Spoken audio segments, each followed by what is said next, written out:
Hello and welcome to the Overly Animated Podcast, where we take animation seriously. I'm Dylan Hysen, and today I'm joined by Delaney Stovall. Hello. Today, Delaney and I will be continuing day 2 of our Voltron Legendary Defender podcasts. This time we are discussing episode, 9. Yeah, I think it's 9. Crystal Venom. Crystal Venom's the episode we're talking about. We have 2 more to go after this. You can find all of our Voltron Legendary Defender podcasts at overlyanimated.com or look on our iTunes feed for them. You can find that link also at overlyanimated.com. If you missed our previous ones, go check them out. Spoilers for Crystal Venom and everything before. Delaney, what's your initial reaction to Crystal Venom? I really liked it, and I'm glad we got this episode. We were talking, about we kind of have to distance Allura a little bit from her father, and it's horrible. They're like, we need Allura to chill about her dad so we can move forward a little bit. And look, it happened. Yeah, that's true. Sad face. We had to break the pensieve or whatever it is, but it's fine. The what? Like from Harry Potter, pensive. That's what I thought you were doing, but that's okay. What I said. Yeah. And we kind of learn a little bit more about Altean technology. It's just super. Also, it's really they continue to lampshade this magical castle that makes no sense. Like that dialogue between Lance and Cran, and except unfortunately we just shuttled Sindak into space. Good job, Shiro. But I thought it was a good episode. It's the typical oh my god, the TARDIS is attacking us. That kind of it's the typical we're getting attacked. We're getting the ship that is alive is hurtling us into the sun. Yeah. I've started working on my my season 1 review already, and this episode cemented my title. Voltron Legendary Defender's first season is tropey yet satisfying, right? Yes. This is just this. It's a constant. We keep talking about this. This is okay, let's do the evil ship going towards the sun type thing. I don't know if this is exactly a trope, but and then each one has to overcome some internal struggle from the manipulated technology. Right. It doesn't get into that for all the characters, I guess, but yeah. But it didn't really get very personal, which I think that's why this wasn't that annoying. We didn't have it wasn't really deep. It was a superficial the spaceship is attacking us. It's individual to each character, and that's why I was Hunk got attacked by food. That's his worst nightmare, but it's not it's not this deep. Yeah. Only for Allura and Shiro did it get into that territory.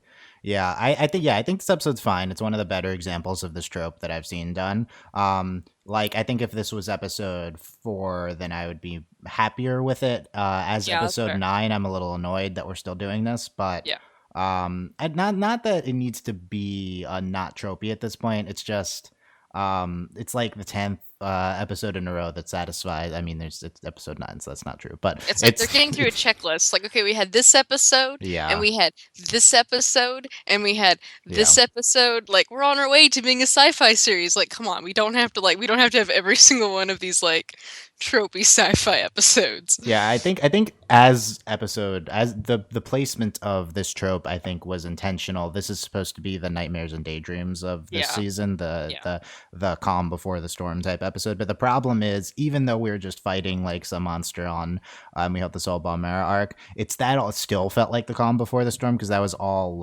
contained, I felt like. So I do think that in the we don't know what's in game. We don't know where we're going, so it's hard to have what storm. Obviously we're fighting Zarkon, but it's we think we're heading toward a final confrontation, but it's are we? We don't know. Yeah, and I agree, and we don't even. So I think this is one of those episodes that I think is slightly worse in my eyes because of its placement within the season, and maybe this is. You could argue this is our worst since the premiere, but even the worst since the premiere, I'm starting to do grades, is still an 8 out of 10. I still think this is fine. But yeah, at the very least, still every single episode has been better than the premiere, I think. So that's good. Yeah. Yeah, no, this is a really good episode. It's even when they're doing tropes, they're doing them well, and it's enjoyable to watch. Yeah, I agree. Let's start to go through some of the specifics. I think for me, the standout once again from this episode is our Keith Lance. Two big moments. In the beginning, we have Keith insulting Lance, and then Lance trying to come back, and then just failing miserably. They're so dumb. This is notable for me because it's the first time like Keith is like giving in to his like immature like rivalry type dynamic. Like Keith is starting the insult train, so that's I feel like this is proof that Keith is returning the feelings now. If we're going by this train of thought with this being a ship. So I thought that was a pretty big moment in their dynamic. Yeah, I mean, hello, like he's finally reciprocating the like fake hate that the two of them have. Dating is only around. Are they subverting here, right? like the rivalry trope? Because it's like are they? Because like know, if they were going to subvert the rivalry trope, it would actually end with like them going out. Like I think that would be great. Yeah.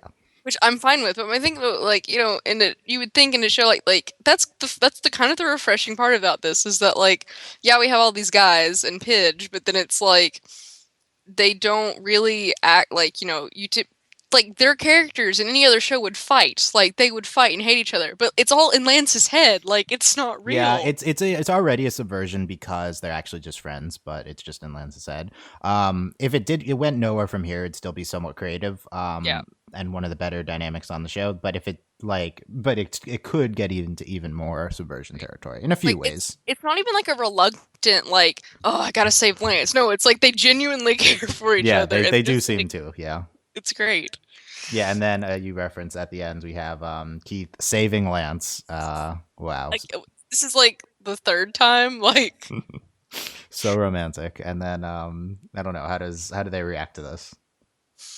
Well, it was really funny because like they're trying to like why were you in there? And then like later they're trying to like, well, I got attacked by a robot. Yeah. What happened to you?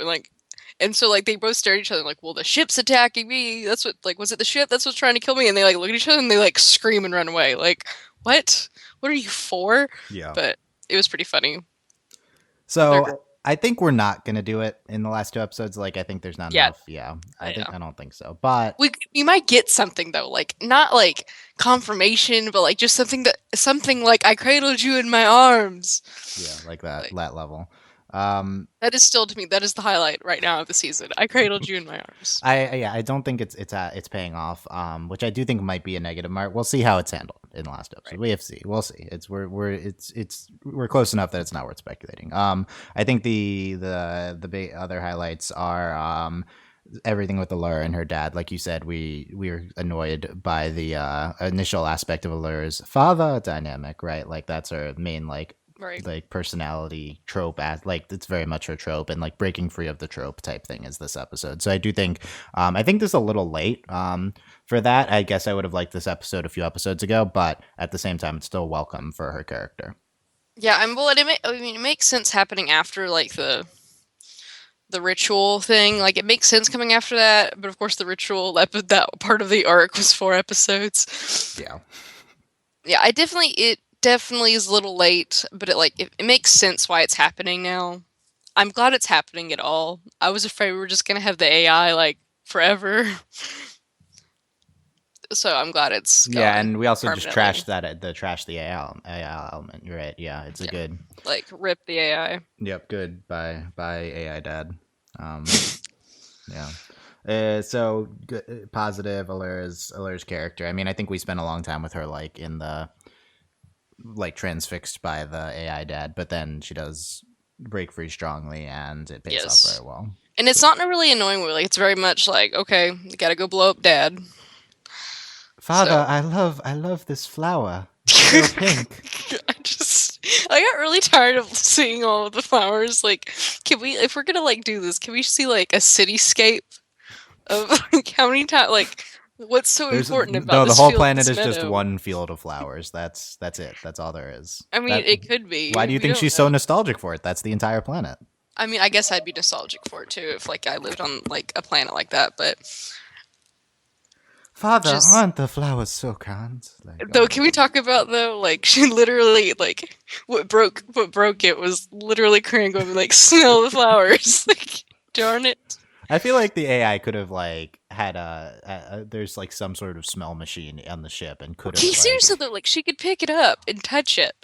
And like that, like the only thing holding it back from her smelling it is the fact that he couldn't like inject the AI couldn't inject the smell into the ship. I feel like it could have through the vents or something. Like, bad job AI, like bad marks. You know, I was about to argue with you and be like, well, blah blah blah, it's complicated. No, it's a magical ship. It could have done that. It's a magical ship. Like, yeah, it definitely could have done that. Yeah, so like we talked about Keith and Coran's talk about like the ship. I don't remember what they said, but Lance, I think you mean. Or Lance, yeah, Lance and Coran. I mean, they're the same person. I know I'm getting them confused because they're like one unit to me in my head, so that's why. Yeah, because they're.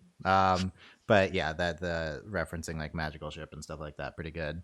Like, please continue to lampshade the castle. That makes no sense because it's a ship. Like, this is good. I'm about this. Yeah.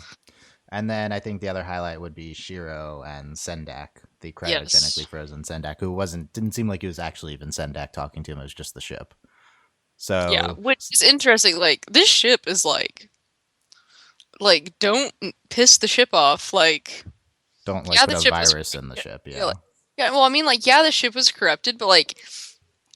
The ship still had that ability. It's not that like, yeah, the crystal corrupted it, but like the ship could have done all of this stuff all along. Yeah, that's true.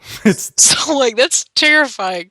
So like not only did he like the ship just like it just knows like everything about you and like you're like worst. Here, I'm going to carefully destroy these characters. Jeez.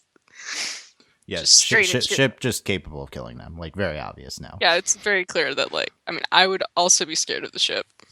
So what do we... okay, so first of all, Sendak, like, kind of lucks out here that the crystal that he put on saved him. I don't think he planned this. No, definitely not. So Sendak didn't even do anything and was freed, I guess. I guess he could be dead, but, like, where's he going in the...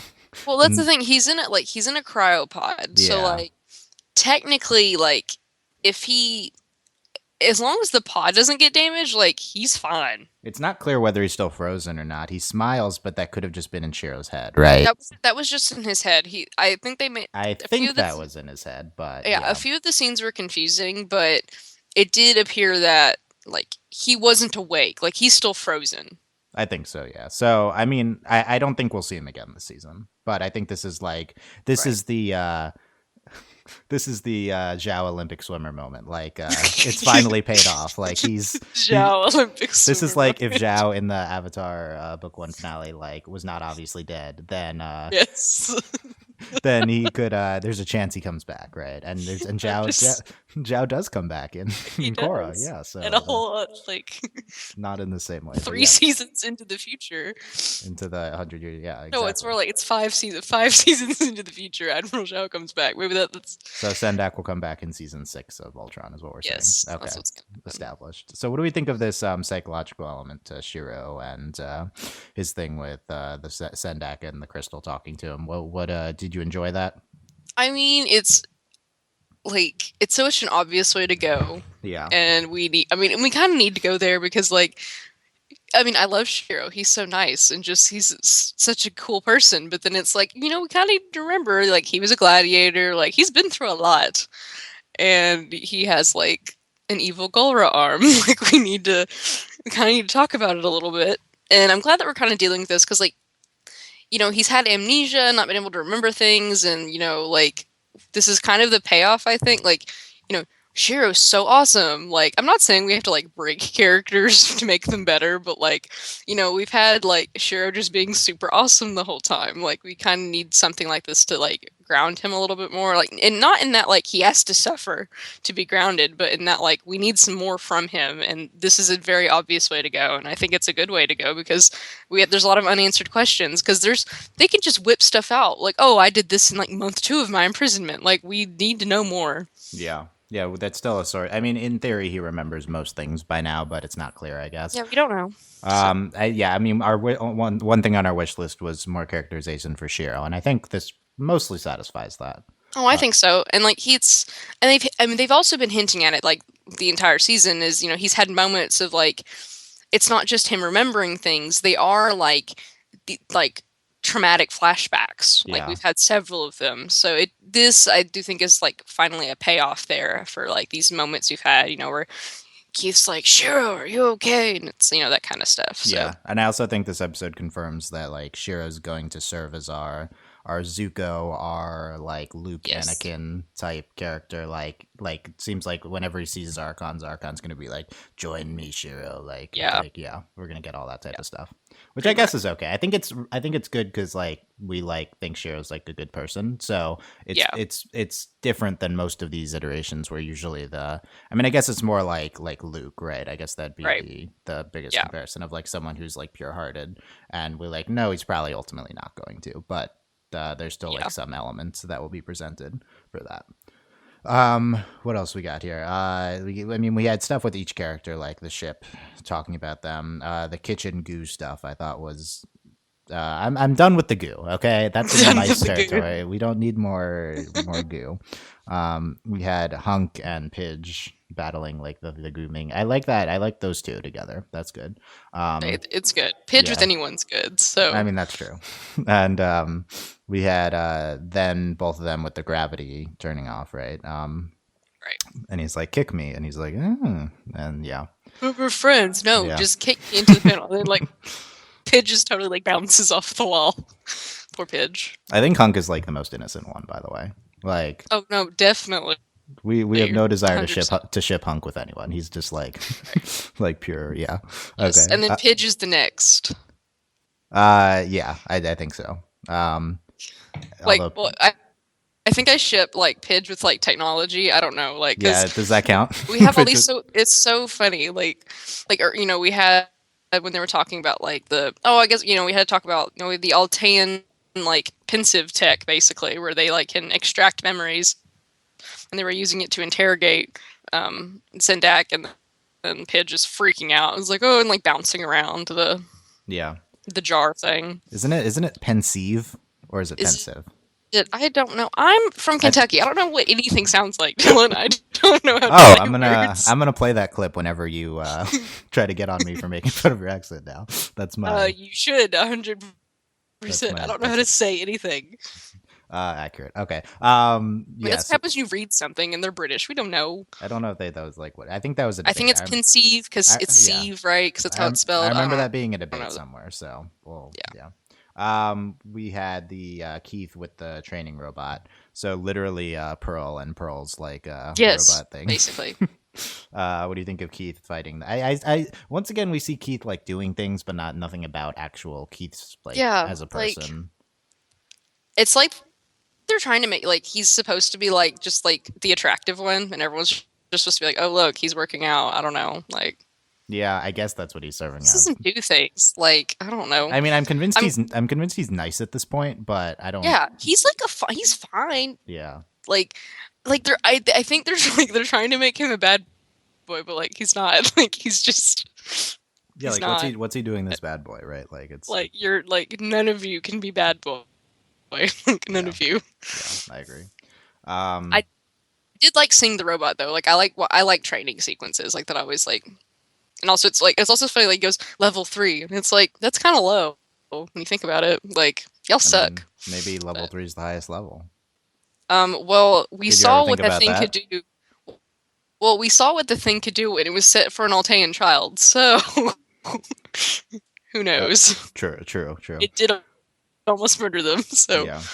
And then I'm beginning to think the Alteans are just like ridiculous, like just absolutely straight up ridiculous. Yeah, I would like to see more. That's on our wish list. Is more about Altea for sure. Last thing I want to talk about is the concept of them trying to forcibly extract Sendak's memories. That's no bueno, guys. Just don't do that. Shiro was all pro this though, so is this bad on Shiro's character? I mean, it's not. Is it really like, it's ethics. Like, hello. Oh, so Zarkon, he's enslaved the universe for 10,000 years. That's pretty bad. You shouldn't do that. But then it's like you can't just. But then also they're not causing Sendak pain. As far as I mean, it's an invasion of his privacy for sure to like extract information from him this way. Yeah, like, I think it's. I don't know. It's not painful. Like, they're not like causing him pain. It's just like, I guess it's better than like actually interrogating him. You know, where they like maybe inflict pain on him. Yeah. It is interesting though, just to see any sort of moral hang up from our main group. I guess I'm glad we're getting into something like that. Yeah, but then it's also like, I think it's hard for them to also do this because like they don't really understand the tech.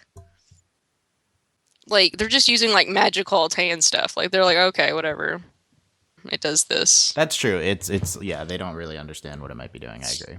And none of them like really push it that hard. Like when Karan's like, you know, this wasn't what it was used for. Like, they're not really. They don't. None of them really seem to care that much.